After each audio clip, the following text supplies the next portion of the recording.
All right, guys, I'm really excited today to have my good friend Levi Kastner from Kastner Insurance. We're going to unpack what steps you can do as a seller and a buyer to help make your house stand out from the crowd and also save a lot of money on your buy side and a lot of heartache.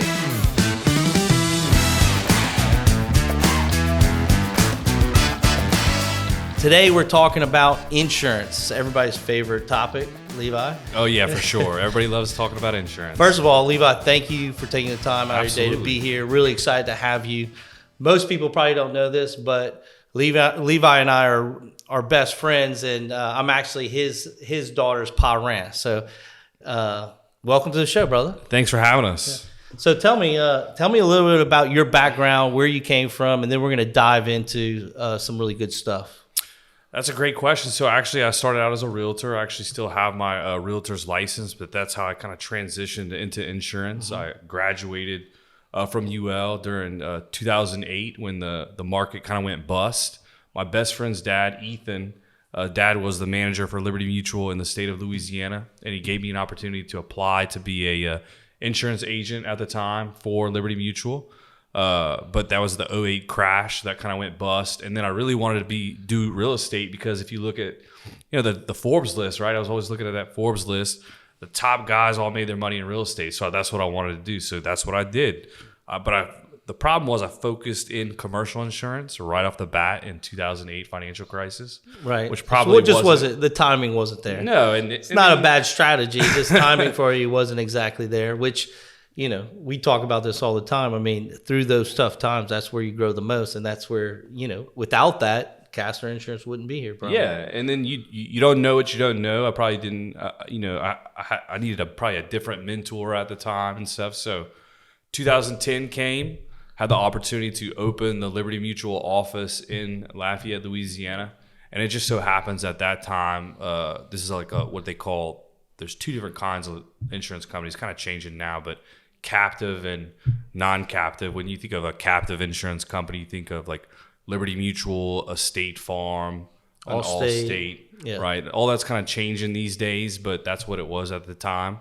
So you really only sold one product. You sold Liberty Mutual, you sold a State Farm product or an Allstate product. You had independent agents at the time, but I just didn't, I went with the Liberty Mutual route.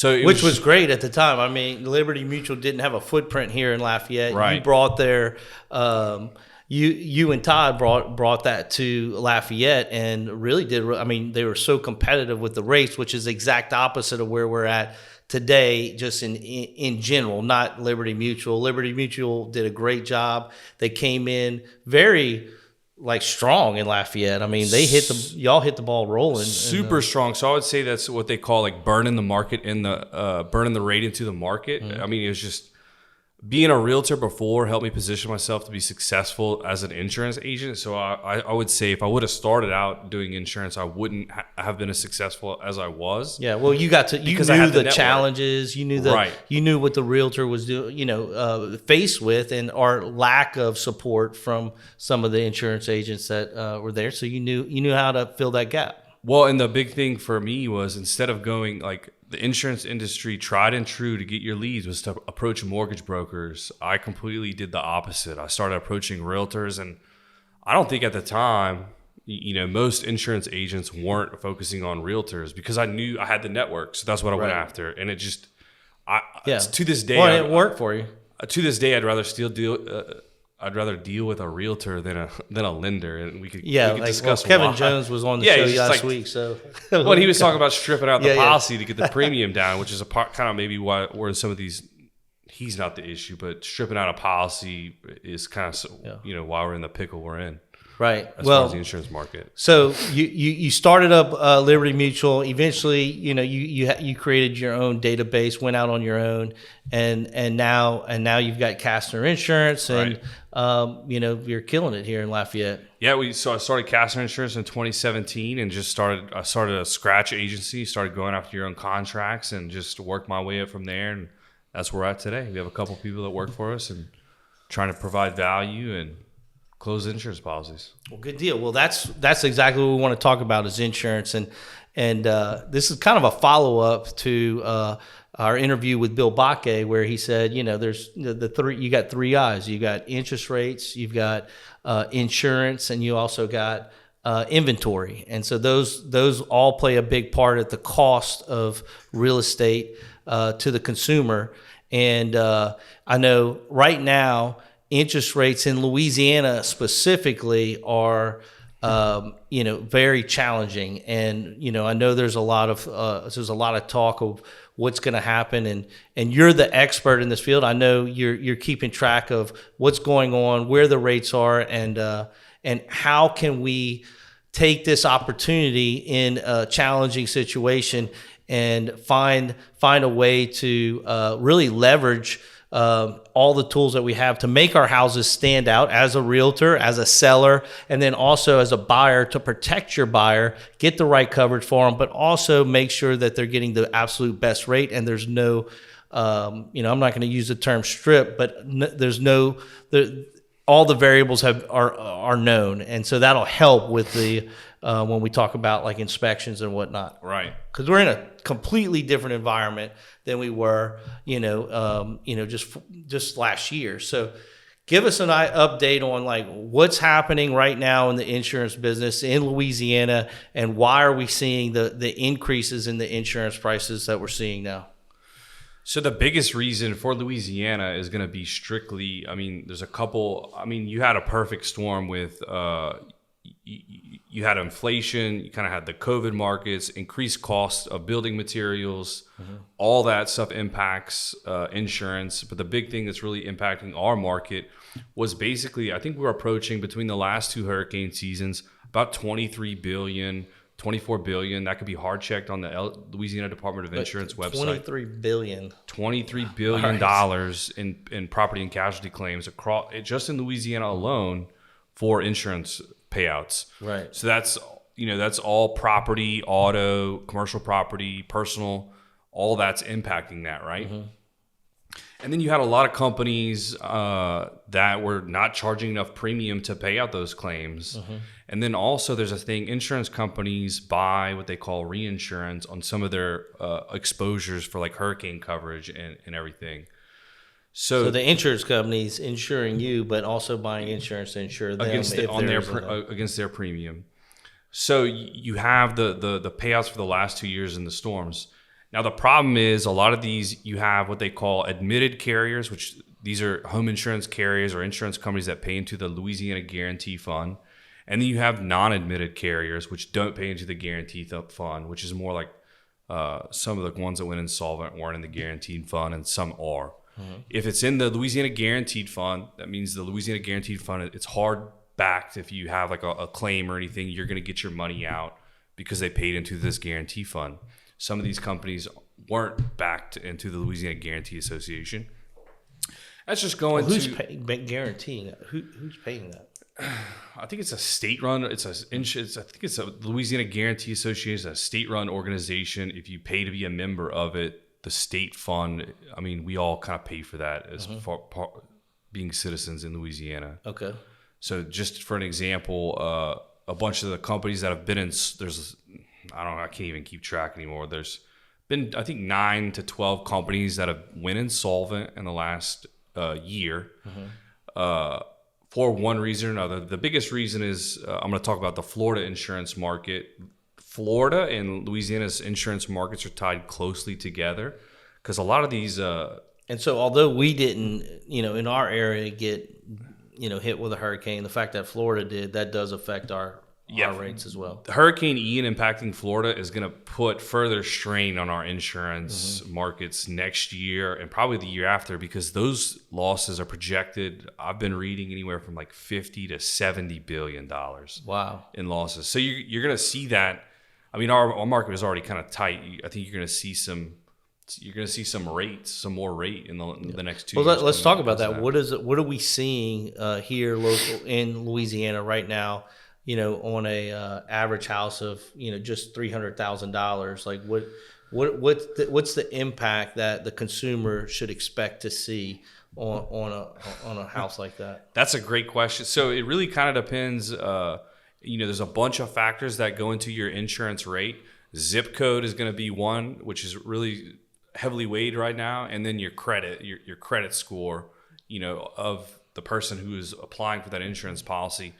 So I mean, which seems like, I know that they've always taken all of this into account, but it seems like recently I've heard you and other insurance agents really talk about the buyer, whereas I used to be able to call and say, hey, what do you think our interest rate's going to be for this particular house? Now it's okay. Well, who's your buyer?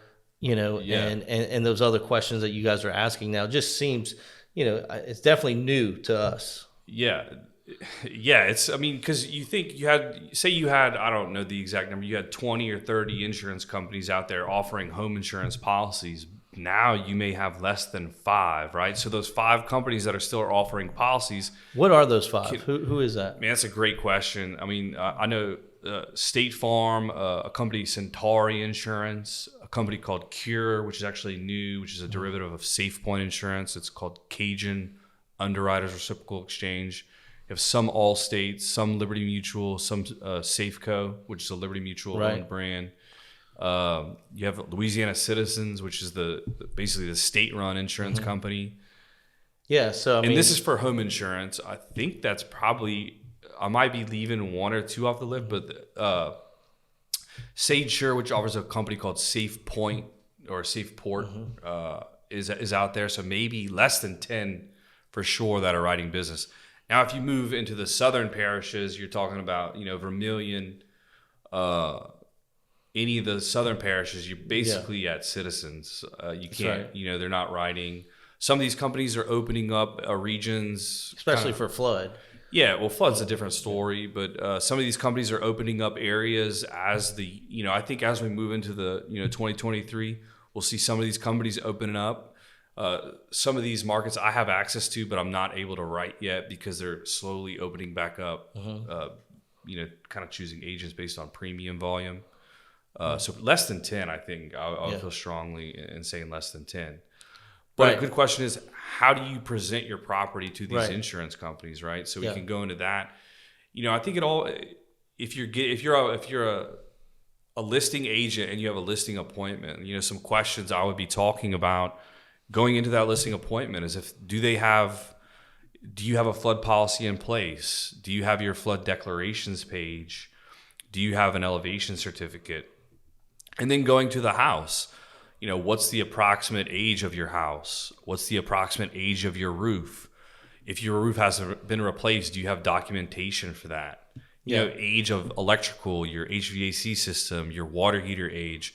And then do you have documents to support the upgrades of those updated systems in your house? Anything you can do, like windows, are the trees trimmed back? Does it have good curb appeal? All that matters now when presenting your property to a buyer. And you're almost, don't sleep on that insurance rate. Try to get those, if you have a buyer, that's like the first thing I'd be, and then I think you could put pressure on a listing agent. Like, hey, do you have all these things ready to go for my buyer? Right. Confirmation of all these things. So, well, we're talking about, how you differentiate. If you're a seller out there thinking about selling, then you need to get all these questions answered as soon as possible. And if you're a buyer, that's something that you've got to request. Yeah. But if you want to make your house stand out from the rest of the inventory, and you want to attract the highest possible offer, what you're saying is remove the uncertainty, get this done now. And then that way you could package it up and make it look nice and pretty.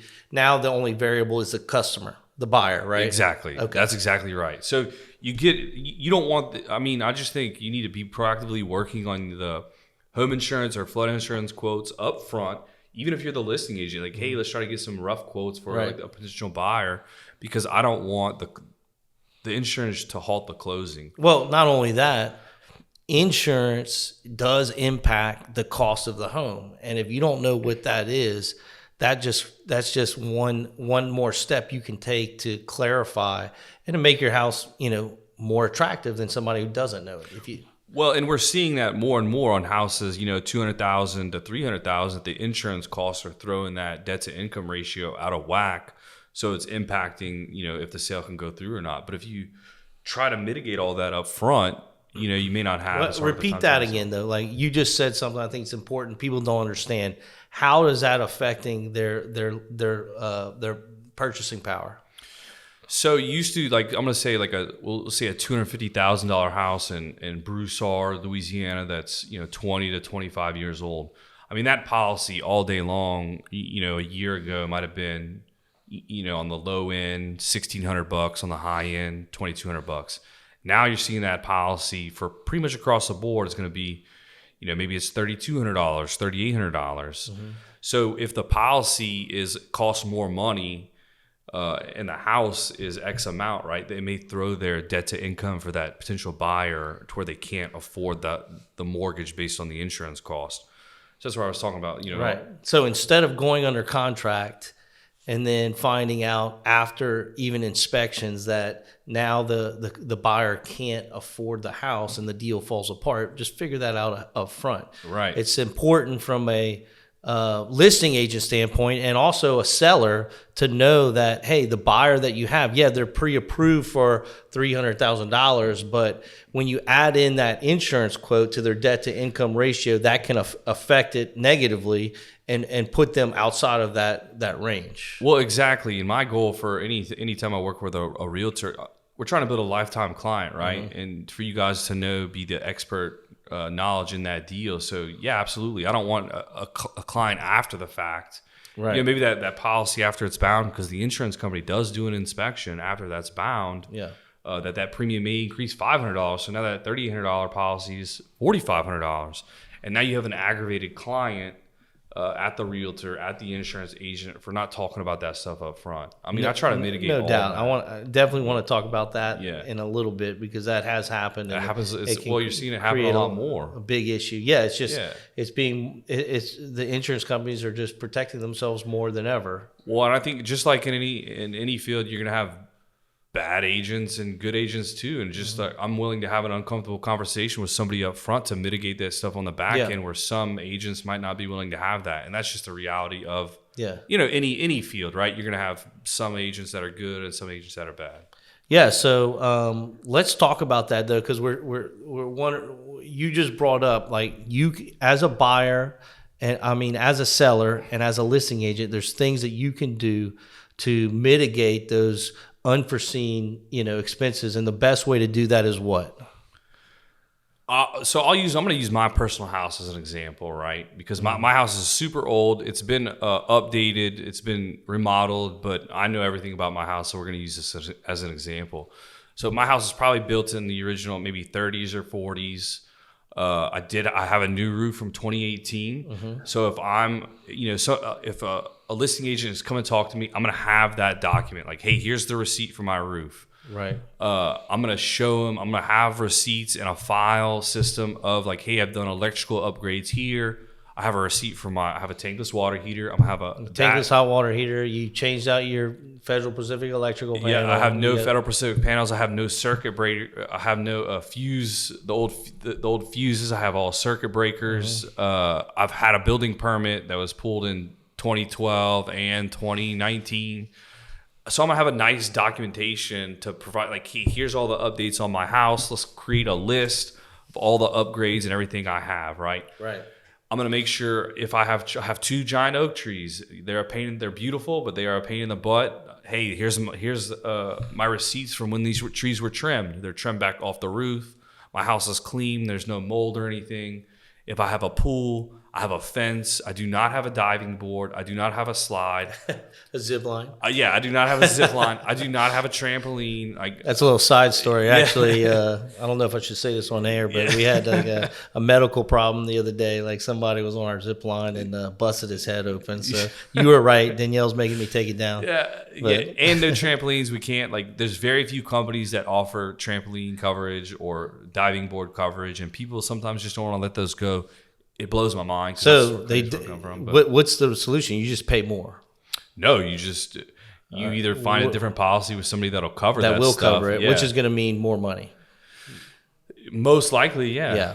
Or it's going to be excluded, and if you do have, like I know my dad's not getting rid of his slide or diving board. And I know, right? So we excluded coverage for your dad, but he's in a different program. Most companies, he's in a surplus lines market basically, right. so there's a lot more leeway in his policy right. than like a standard market.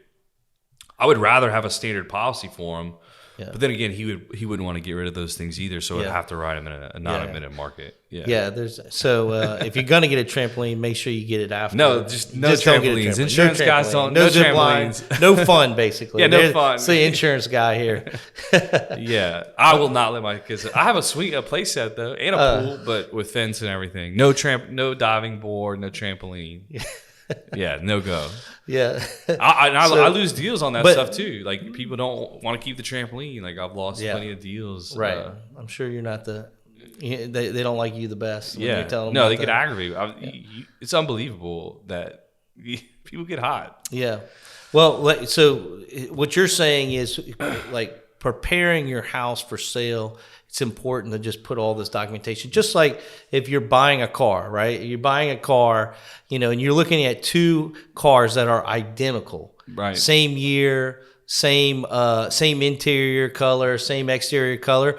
One of those cars could sell for more or attract a higher offer than the other one.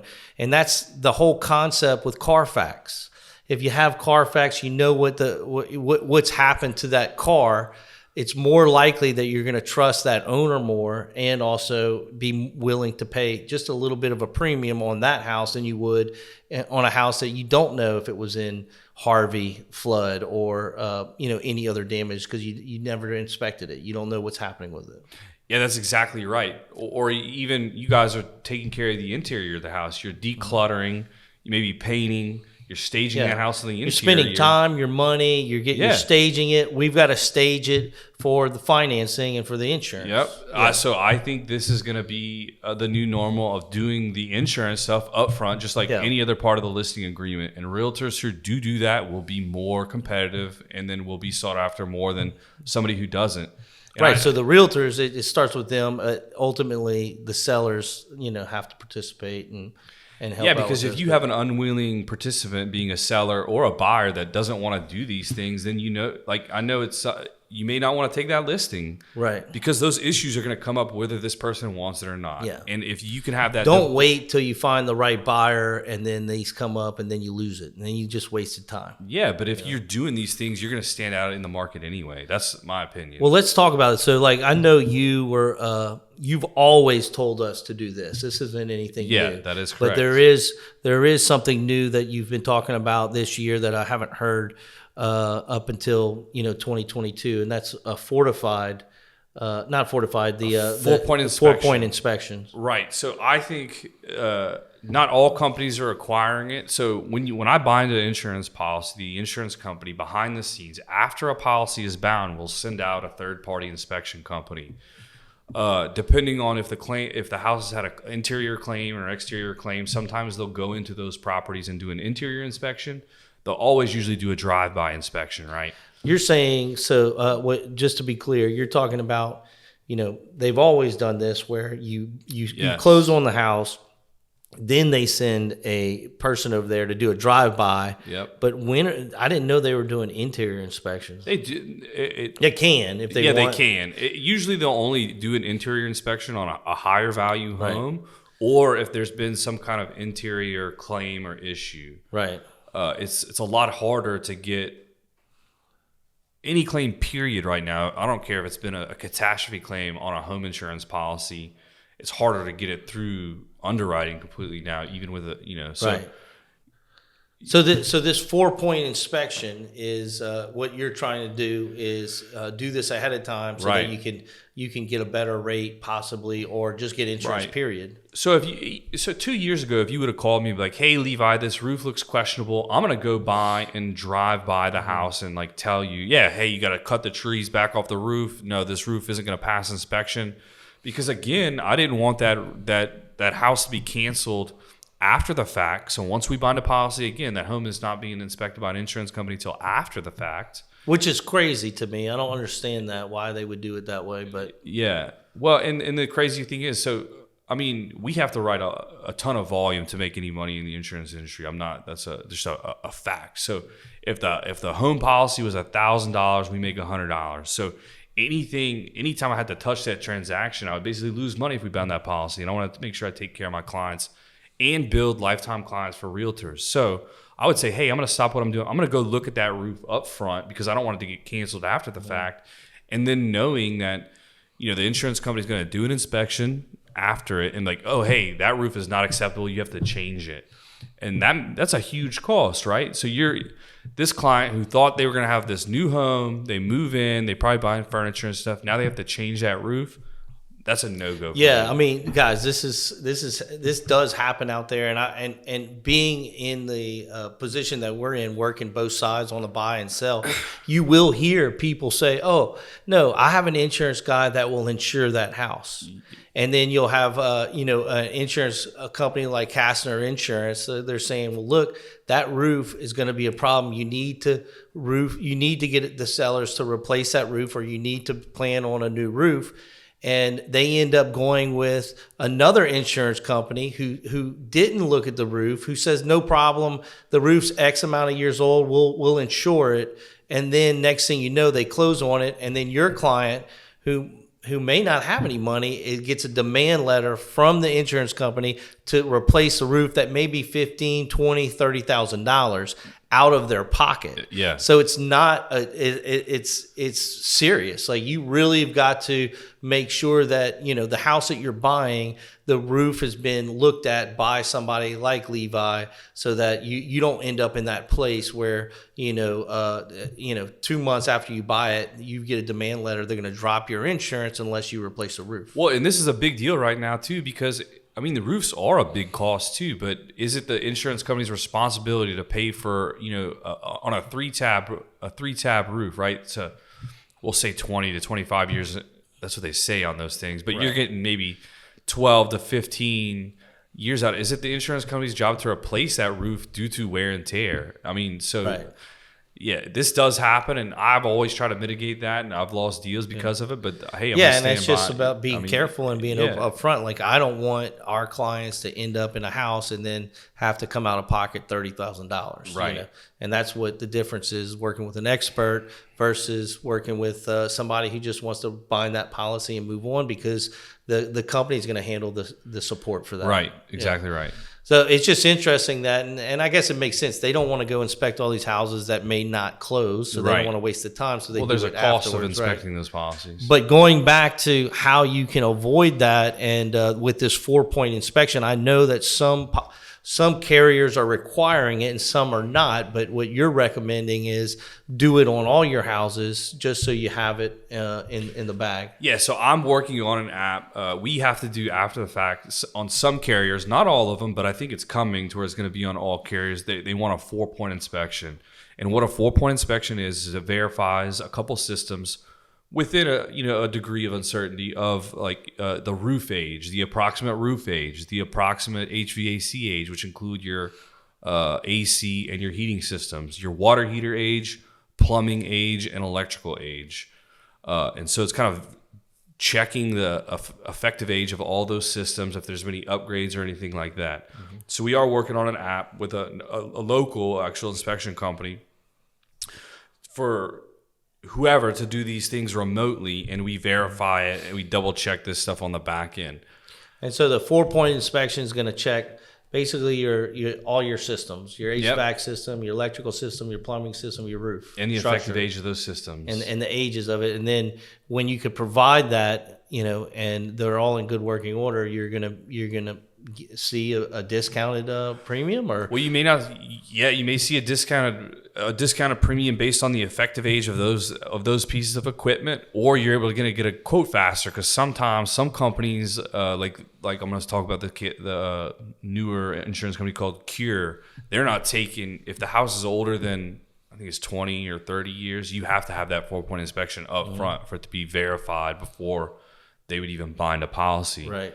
So, and normally the turnaround that you have to have a home inspector. So now y'all are working, Kastner Insurance is working on a way to do it quicker and faster, but currently you have to go to an inspection company or somebody that knows what a 4-point inspection is, and then hire them. And that's in addition to the inspection that the buyer is going to be doing on the home the pre-purchase inspection or the normal home inspection. Now, some of those inspectors can do the 4-point inspection while they're doing the while they're doing it. It's just an additional upcharge. Yeah, but I wouldn't wait, because these things need to be addressed before an inspector even goes out, because say something's older, it needs to be changed. So you have a listing, you go out there and be like, okay, like, hey, I'm going to do this 4-point inspection. You're the listing agent. You go through, and the inspection gets sent to me, and then we found out the water heater was built in, the water heater was from 1980. Right. Like, hey, that's going to be an issue. Right. You find out the age of the roof is 20 years old. Hey, Would they make you sell that? I mean, buy another hot water heater? Yeah. So if they find that out, you've got to have that replaced. And so they don't care if even like a rude water heater, super stout, doesn't have any bad thing. I mean, just because of the age, they're going to make you replace it. I can tell you, if you're not an experienced buyer, you're not even thinking about that as well. Like, you're looking at your normal buyer inspection. Yep. And if it passes that, you go on, and then typically, the thought from a buyer's perspective is, oh, well, once I get through my inspection, I ask the seller to do or not do anything, then I'll start working on my financing and my insurance. Well, I have seen, and we advise our clients to get their insurance quotes during that inspection period, because you don't want to have an item come up later and say, well, you need to change that hot water heater, but you already asked and negotiated for, let's say $5,000 of items to do it. Now you got to tack on another hot water heater. That can create a lot of friction, and at the worst case scenario, you lose the house. So this is over a $500 hot water heater. Well, exactly. And so this is why I think if you're a listing agent, you knock out all these things up front, so it needs to be addressed from the buyer's point of view. We're staging it visually, and we're also staging it for the back end. I think this is going to be the new normal in the new market. And now we're even doing it with the lending by offering a 2-1 buy down, a discount point, concessions, or trying to make it as easy as possible for that buyer to come in and buy that property. I think if you're the buyer and the buyer's agent, one of the first things you get before you even you're submitting an offer, it could be contingent on insurance stuff too, like on whatever the insurance. 100%. I mean, before you even make that offer, you need to make sure, you need to know, number one, is it in a flood zone? Number two, what is that insurance going to be? Because that's going to affect the debt to income ratio, which will ultimately determine whether or not you can afford that house. Right. But let's talk about flood insurance for a second, and being in a flood zone. We were talking about this earlier. If you're a listing agent and you know that the property's in a flood zone, which you can go to LSU Ag Center or FEMA and look at a map, and you can see, basically where it is. They're not exact. The only way to get an exact idea of where that house is to get a flood elevation certificate. Yeah, well, I can also plug in an address and get. So I have the ability to pull a flood zone determination document, which is what the mortgage company will pull. That's going to determine whether you need flood insurance or not. But let's start out by this. We are in southern Louisiana. We are in a floodplain. So the entire southern Louisiana is technically a floodplain. Right. We're all in a flood zone. Just what flood zone are you in? So a flood 2.0 came out. Used to, flood zone X was a 1% annual chance of flooding, which is what a non-flood zone was, right? And then you had flood zone V and VE and then all these other flood zones. Now flood 2.0 has been released. So the flood system now looks at on a house by house basis to determine the flood rating system. Mm-hmm. Whereas before it was like mapped. We had preferred rated policies and not preferred rated policies. But the flood zone determination is what the lender is going to look at to say, hey, you need flood insurance, or hey, you don't need flood insurance. I'm going to start out by saying, if you live in southern Louisiana, you should have flood insurance. This is a big issue, and you're seeing this as a huge issue in Florida right now. A lot of those people didn't have flood insurance, which is shocking. It is expensive, but it's just a cost of owning a home in Louisiana if you want to be protected. You got to get flood insurance. Right. So if you have a listing and you need to double check that, you can shoot us a text or an email. And if you're not in a flood zone, it's so cheap that you just soon get it. Well, I would I definitely. mean, if you're recommend- not in at least get a in quote. the high risk flood zone area. Yeah, at least get a quote to see what it is. So we use. So now it's on a house by house basis, and then sometimes, like depending on the house, this is big data. So the government uses big data now. We'll go. Anything from a local level is going to trump the data that they're pushing down to us. So if we get an elevation certificate, we look at it. I'm going to know. This is going to be help your rate or hurt your rate. If it hurts, we don't have to use it. If it helps, we're going to use it.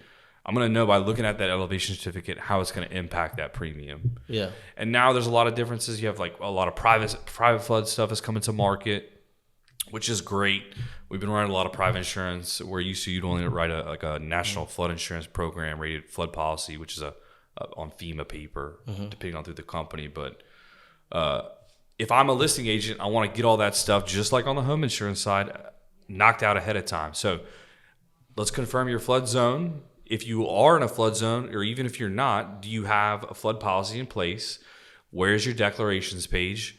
Do you have an elevation certificate if it's in a flood zone, or even if it's not? Do you have all these documents? So even if it's not, how does having a flood elevation certificate if you're not in a flood zone help you? Because sometimes, in a lot of these, especially for new construction, right? They're gonna have basically to build in Lafayette Parish. I'm not sure about the surrounding areas, the surrounding parishes. You're gonna have to build above base flood. So you'll see hopefully every builder is building above base flood. Normally they are. Yeah. And then that's where we talk about the LOMA, which is a letter of map amendment, which will, if that house was in a flood, which we see a lot. A lot of developments are in a flood zone, and the developer just built up the development, and they have what's called a LOMA, which is I'll let you explain. Yeah, a LOMA is a letter of map amendment, which will pull that house out of the flood zone, and sometimes the whole neighborhood.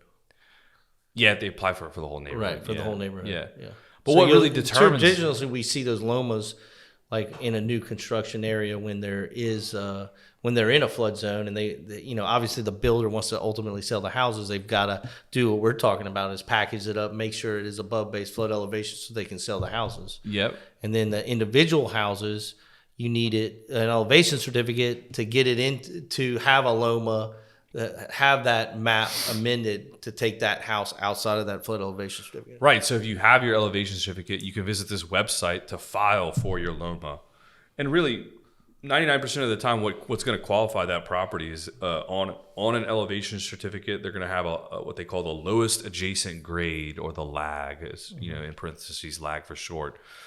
What's going to say, hey, I know by looking at an elevation certificate, the base flood is going to be, let's say, 30. And the lowest adjacent grade is going to be 30. Yeah. So if it's going to be eligible, for my experience, is when you submit the LOMA, is the lag, that lowest adjacent grade, at or above base flood? So if it's at or above base flood, if the lowest adjacent grade is 30 and the base flood is 30, then that property should qualify for a LOMA. Right. So that's kind of what determines it.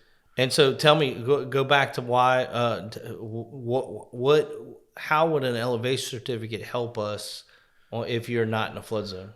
Would you get a lower premium if you're 10 feet above base flood elevation? if you're not, I mean, it's not going to be required, so you don't have to have the flood insurance, but some people are risk averse. They want to get a flood insurance policy anyway. So, if it is, say the premium is super high because they're not in a flood zone, it might still be super high. Say the elevation certificate may help mitigate the cost of some of that premium. Right. If the house is built above base flood, if the lag is at or above base flood, we maybe get them a LOMA.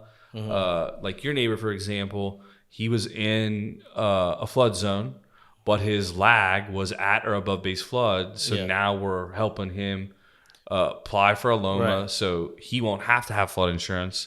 I would still recommend it because where the house is at.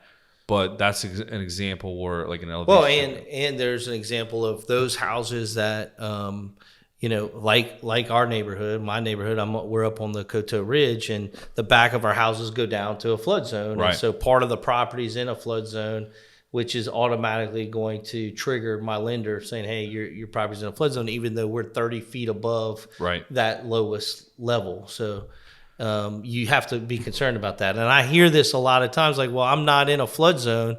Well, your house may not, but if a piece of your property is, that could trigger some issues in the future. Well, and let's remember, the old flood zone X, still had a 1% annual chance of flooding. We live in a floodplain. So, I mean, heaven forbid, we have a Cat 5 hurricane that came up through Vermilion Bay. I think we would all be in dire straits, especially all these, all the development and the old sugarcane fields. So we're talking about like getting the elevation certificate, getting the 4-point inspection ahead of time is a good way for a seller to position their house to attract the offers and to eliminate any kind of hidden landmines or surprises once you're under contract. Yeah, and then the realtors that have that done, I mean, it's going to be easier to do business with those realtors that have those listings, right? And then same thing on the buyer side. If you're prepared on the buyer side and that listing agent isn't prepared, I mean, you're not going to want to. So I think if everybody works, unfortunately, it's just the new reality of the new insurance market. So the questions you should be asking if you're, if you're either a listing agent or a buyer, looking at houses, like, do they have an elevation certificate? Yeah. A flood declarations page, which is the coverage. The declarations plate. If they have flood insurance, they should have that. Mm-hmm. Now, let's talk about this because we hear this all the time. Like, my policy is grandfathered in. And the owner of that house may be paying significantly less than what the new buyer is going to pay. Yes. So that, and I hear that all the time. Well, where, they changed the maps on me, or I was in a flood zone and I'm not. Most of the time, in most cases, that's not necessarily true because they've only adjusted the maps a few times in the last 2 decades. 2018 was Lafayette Parish. Before that was like 1990. 96 or something. Yeah, 1996 or something. So, so I mean, they haven't changed it that often, but no, the way that they're getting insured, the policy must have changed. Yeah, so technically there is no grandfathering, wink, wink, in a flood policy. But if you bought... Because you get a lot of people, if they're in a flood policy, what we're dealing with on the seller side is like, hey, you can, we want to, whether it's flood or another policy, to assume that policy, right, grandfathered in, but it's only for a year. Well, yeah, those rates are capped. So you want to one, if you're a buyer, I would say, hey, look at, do they have a policy in place? Look at the cost of that policy. But then on the flip side of that, what is that worst case? If I were to write a new flood policy, what would that look like? I would want to know that too, right? Because eventually these grandfathered policies or these old policies that were written in preferred rated policy zones and the zone may have switched or something, I believe those rates are capped at 18% per year. So if your rate was 656 this year, it's going to be 18%. They can't go above this rate next year. A lot of times it does can't go above 18%. Yeah, so what is that, 656? Yeah, but it's going to increase 18% per year until it reaches market rate.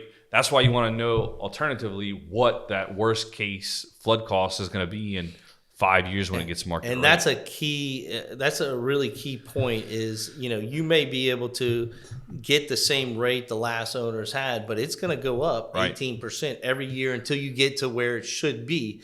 So a lot of people are getting into these houses just like the roofs, and then finding out, oh, their insurance is going to keep going up. You can't look at a policy based off of the rate this year. You got to look at it over the next 5 years to make sure that you're not, you can afford the house.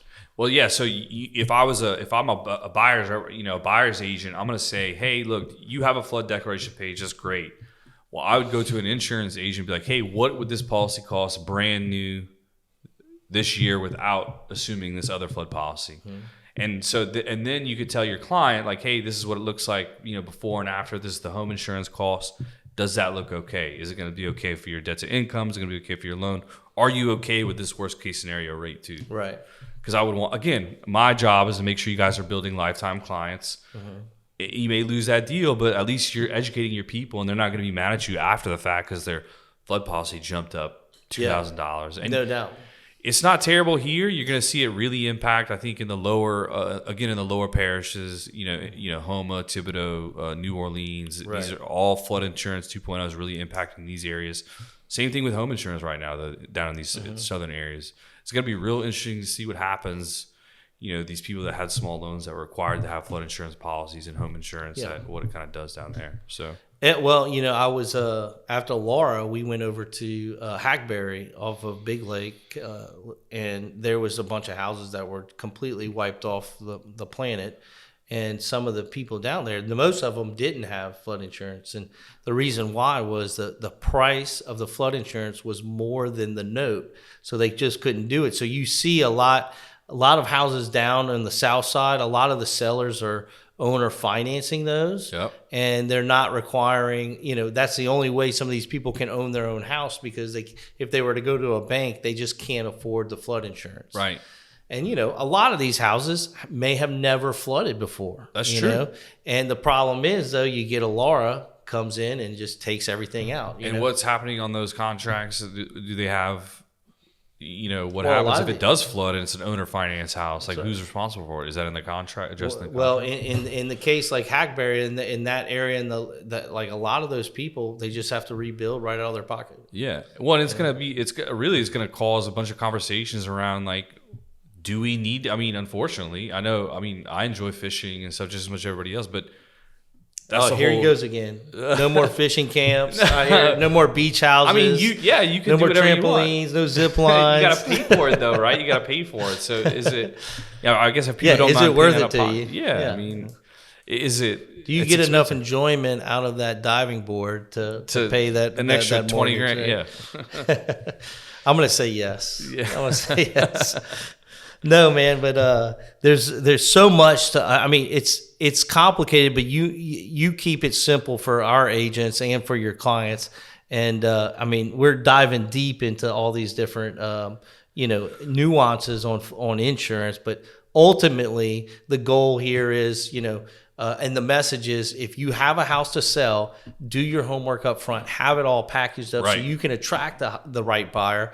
And if you're a buyer and the seller's not doing that, make sure you have an expert advisor, working through with you, somebody like Levi that's going to get you those quotes. And here's the key. I want those quotes before the expiration of the due diligence. There's too many times where our buyers buying houses, they don't do their due diligence up front, and we find out later, closer to the closing, when everybody's got all their stuff in all their places in the moving trailers, and then we're not closing because we don't have insurance and we don't have it lined up. Well, and you can almost put the insurance as a contingency in the offering, because it's contingent upon inspections, insurance. Then you're creating leverage to negotiate if something needs to be fixed because of the insurance. And currently, right now, that contingency is in the due diligence period. So you could take it out, is what you're saying, which is actually a pretty good idea. You could take it outside from the buyer's perspective. Right. From the listing side, from a seller, I would say your realtors are going to have their stuff in order. Have the stuff done, or hey, we need to know by the expiration of the due diligence that you're moving forward. Well, and that's the most amazing. So have your stuff done. I can't preach that enough, because as many times I've talked to your agents, like, hey, have this stuff done up front.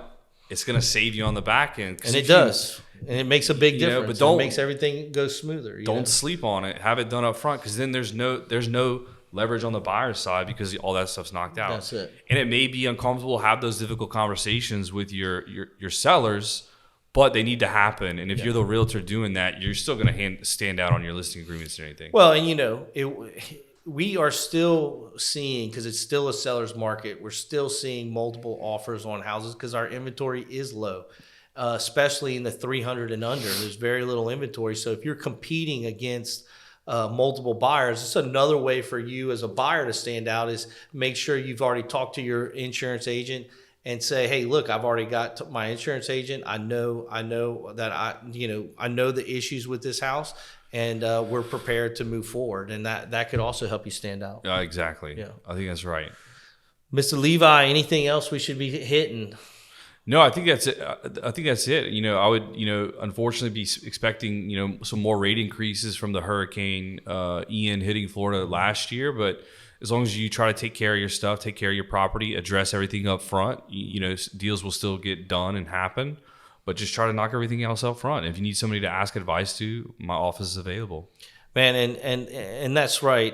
Levi's always available. If whether you're working with a Keaty agent or any other agency in town, you need somebody or need to call about flood elevation certificates or quotes, or maybe it's just a consultation of what you should do to make your offer or your house look the best on the market.